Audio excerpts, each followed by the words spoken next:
I mean, this never would have happened if it was me. Never.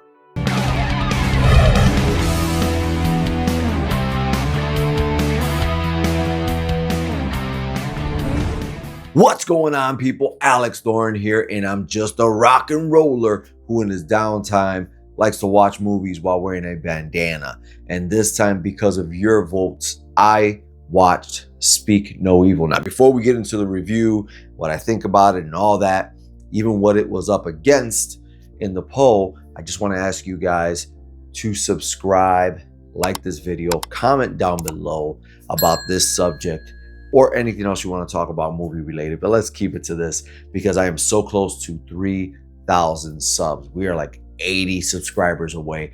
And if you feel a little bit extra and want to support the channel, you can always check out the section at the end about membership, super chat, super thanks, and all that. But now let's talk about Speak No Evil. Speak No Evil is a 2024 American psychological horror thriller film written and directed by James Watkins, a remake of the 2022 Danish-Dutch film of the same name.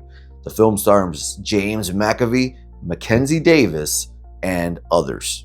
Yeah, I'm not getting into everybody else who's in this movie. It's a small cast. You basically essentially have two couples and a kid. That's throughout the whole movie. Right away, this movie throws you into the power play between these two couples. We get introduced to the daughter who is very attached to this bunny, and there's a reason for it. Not a real bunny, but like a stuffed animal bunny. And there's a reason for it. It's whatever. But yeah, she's very attached to it. She apparently loses it, and guess who helps find it? James McAvoy's character, Patty.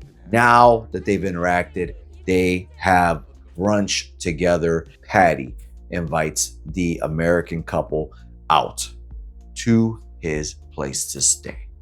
The American couple is so at odds with each other that they jump at the opportunity once they receive the postcard to just add a little bit of excitement into this relationship, and off they go. Now, one thing that's really odd is they are in a Tesla going out to a place where there is no way to charge that Tesla whatsoever. And as time goes on, Patty and his wife and their child, who cannot speak because he has a particular condition that they mentioned in here, and since there's no internet, you can't look it up. And there comes a point in this movie where like they're all sitting in a living room drinking and talking, and it's the kid is upstairs just making noises and crying or whining or something. And they're Mackenzie's wife character, her character,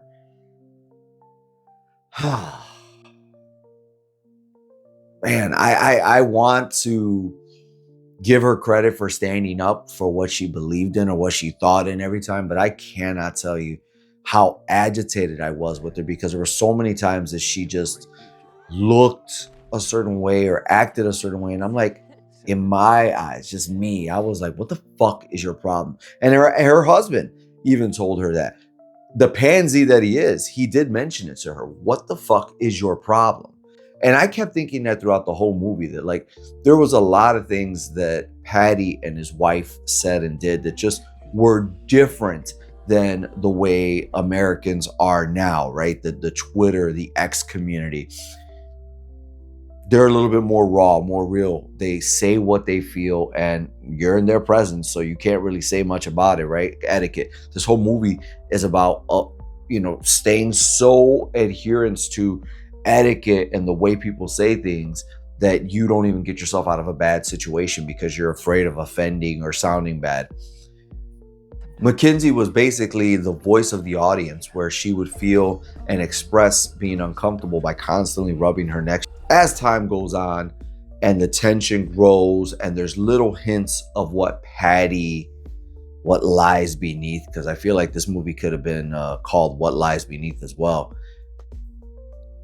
There's a lot of scenarios, and this movie runs an hour and 50 minutes. And I gotta be honest, even though I'll give you a little spoiler for the bandana rating here, even though the bandana rating is going to lean on the positive side, I do think that this movie just ran about 20 minutes too long.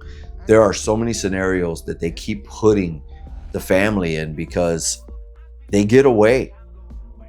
They come back, they get away, they almost get away again. They come back, they make these decisions consistently where they're there and they come back. And it's not even because they're dragged back in, but it's just like they keep giving up to this new way of parenting, this new way of not offending that's been around for like the last decade, really.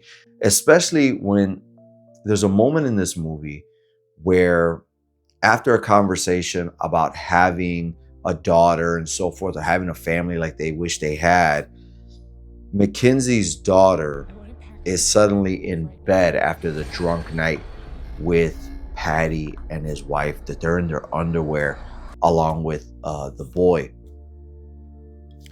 That's obviously reason to leave, and you want to leave. But when they leave, this little girl fucking wants that bunny, and neither one of these two parents have the gall or the do it. Tell her, fuck off.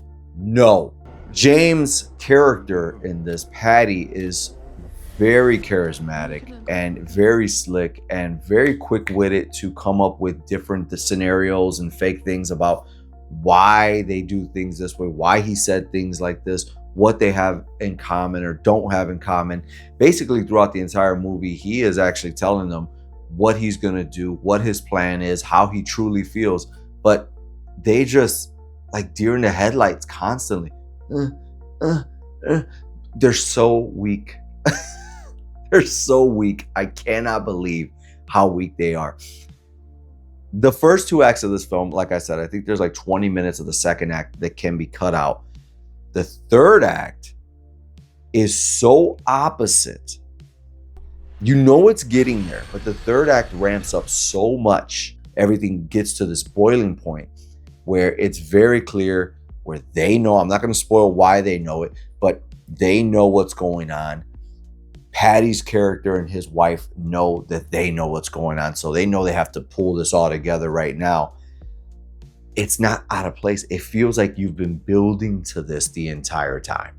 And on that note, I think we need to get to what the bandana rating is for Speak No Evil 2024.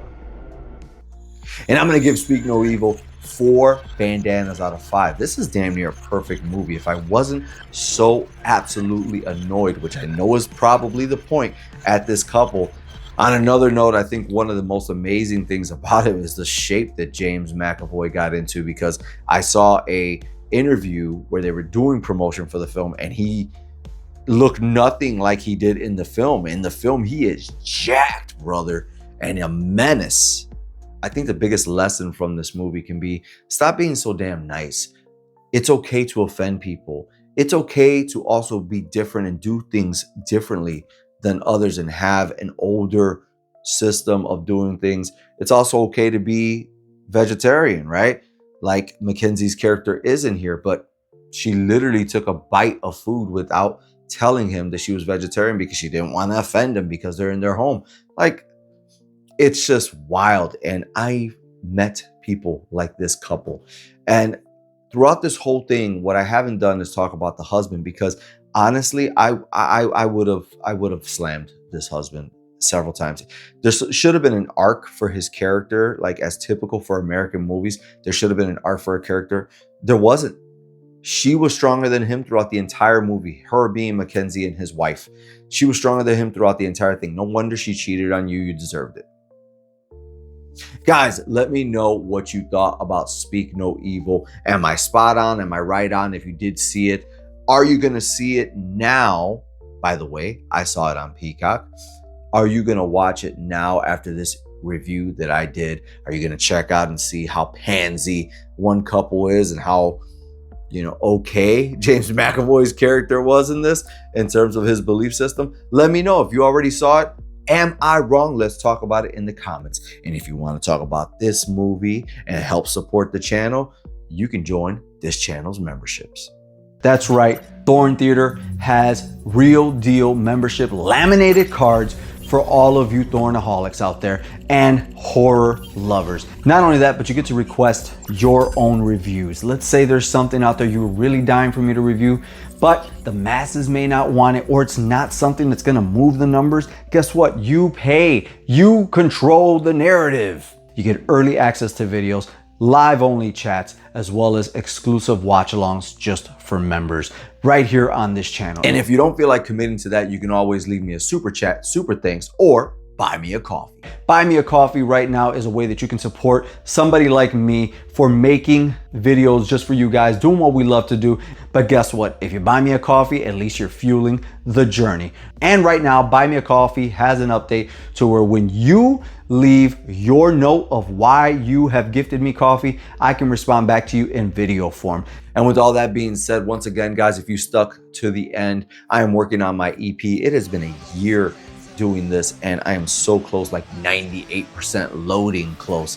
And I'm gonna reveal an entire song to you guys once this is already, before everybody else gets to hear it. So make sure you subscribe, like, and comment going forward. I appreciate every one of you. I'm Alex Thorn, and you know what I gotta do? I gotta rock out, watch some movies, and review them for you.